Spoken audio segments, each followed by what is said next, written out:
Hi America, I'm Nikita and this is America's Garage. Behind the camera is Troy.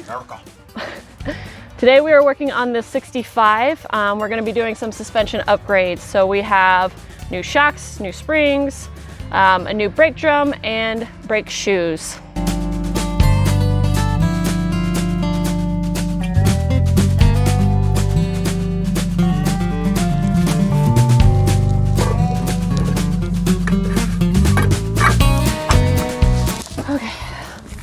So we didn't show you the installation because there's plenty of them out there, videos to watch and everything else. Easy peasy. This is why we're going to be replacing the springs and the shocks. The shocks are just old, but these, as you can see, have spring helpers on them. It's going to be a fairly quick fix, I think. So yeah, let's get to it. All right. Real quick on this. I'm gonna start on this side. Nikita's working on the other side. I'm already done. What are you talking about? Brake fluid is hydrophilic, which means it loves moisture. And unfortunately, we can see that the piston for the brakes, the wheel cylinder is probably bad. So we got a new one. And we're gonna see in just a minute how nasty the fluid is that comes out of it. I'm gonna try and get all this cleaned up. I'm gonna do this side. I'm gonna put the shocks in, put the springs in. I guess you all need a nap by now anyway, if you listen to my voice. I don't have the correct tools for brakes. That is something that my dad has when he used to do brakes. But you can get through if you know what you're doing and how to work the springs. So we got a new kit for it, put on this side as well. So yeah, this is boring stuff. I'm gonna speed this up.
Okay, so I got it back together. You can see I struggled with it. I use a Phillips head so that I can hook the edge of it and snap it over. Be real careful with doing that.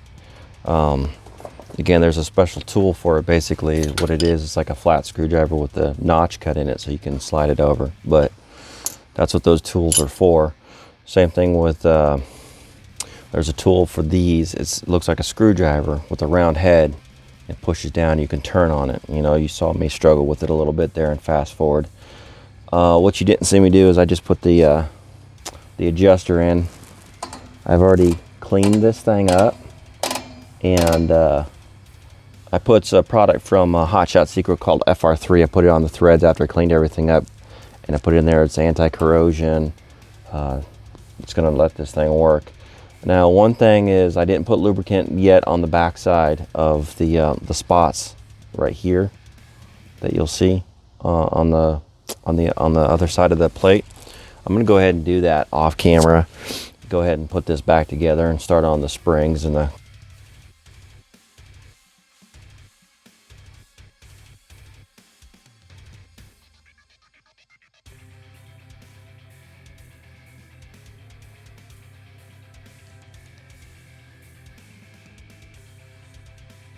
All right, look at this freaking spring we took out.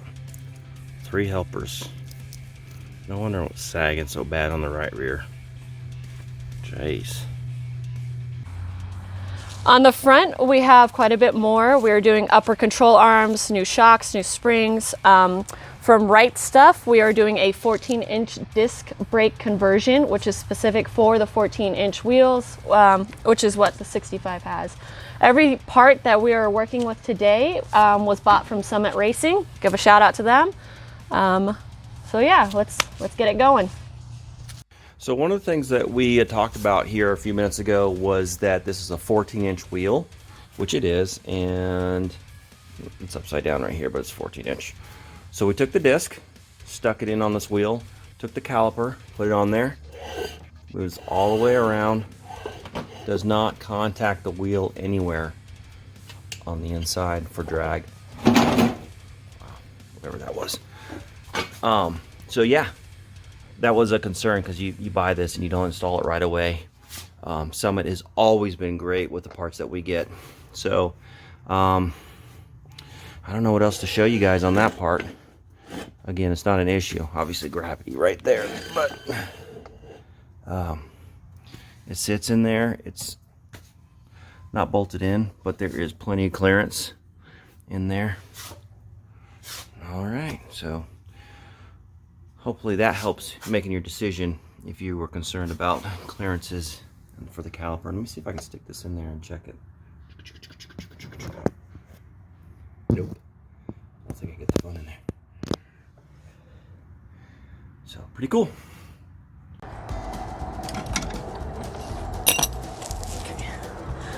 We are disconnecting the old brake booster rod and replacing it with a new setup and a new booster. Maybe.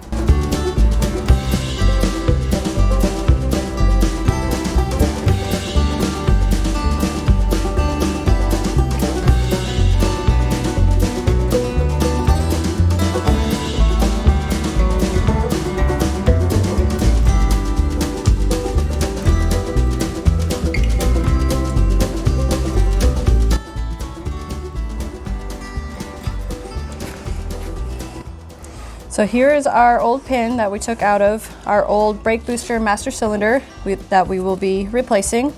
Yeah. Should be actually a fairly easy swap out. Yeah, that goes where you were working. Boop. That goes on the brake pedal. Yep. So you want to explain what the difference is between this one and the new one? So this one is the old one. It only has one cylinder. One cylinder. Our new one that we're going to be replacing it with has 2. So this obviously goes with the old brake system that was in the car in the 65. And our new one is for our updated brake system that we'll be swapping everything out. With disc brakes, so. Yep. But, you know, hopefully there won't be any problems with it. Hopefully.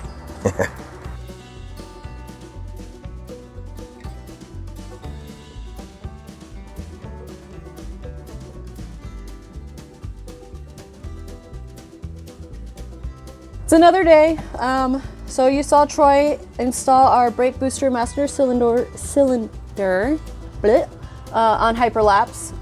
we're having a little bit of issue with clearance on our proportioning valve bracket here. If we had hung it where it was supposed to be, we'd be smacking with our inner fender.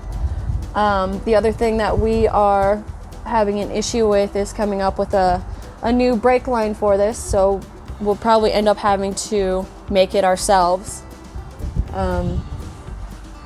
Yeah, the Right Stuff, I sent them pictures. It's supposed to be mounted on this side, but you know, nothing against them. Every car is different. So they say it's for 65, it fits. It's just we don't know what the fenders are on, say it's a 65 Pontiac or something else. So my solution was to move it inside the bracket. They had these lines that are pre-built for it, but it doesn't work in this situation. So we're talking to them to find out what they want us to do, because we don't want to send it back. It's a great product.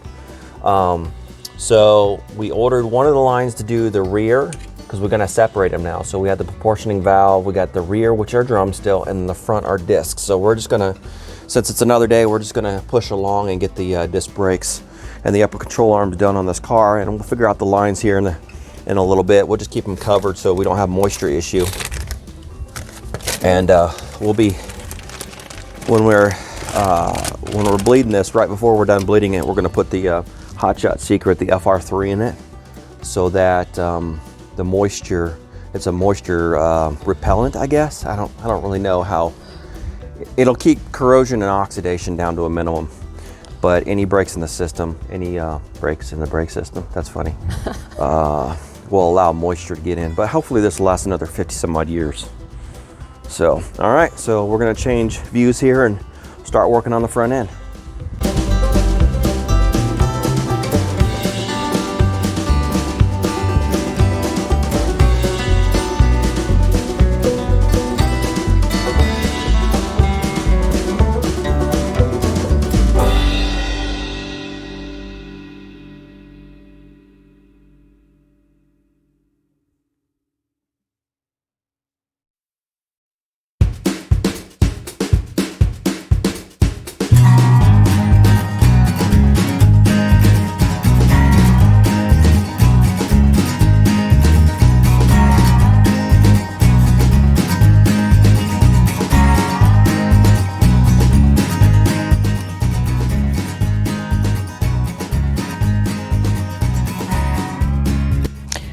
So you guys just saw us take off the shock and spring.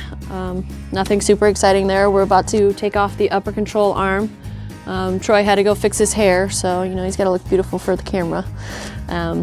But we're almost done. We'll do all this stuff off camera so you guys don't get too bored, you know, nap time and stuff like that. So we'll see you guys in a bit. Hey guys, it is really cold right now. It's about 30 degrees at 4 o'clock in the afternoon. Unfortunately, we're going to call it quits right now. It's 30 degrees and dropping. It's getting cold. We did get the old upper control arm off. Look at that big old chunk of metal right there. It was a fight with the frickin' steering column piece was in the way. It doesn't collapse like the other ones I've worked with. So you want to show them what we're going to put in place? This is our new beautiful QA1 from Summit Racing. This is going to be installed by Troy. Maybe when it warms up, it's probably going to be just colder. So yeah, so I'll get that done. We're just going to be a to be continued video. That's just too much to show. It kind of gets boring for you guys watching this stuff, but I mean, there's the differences. See, it's got the short end.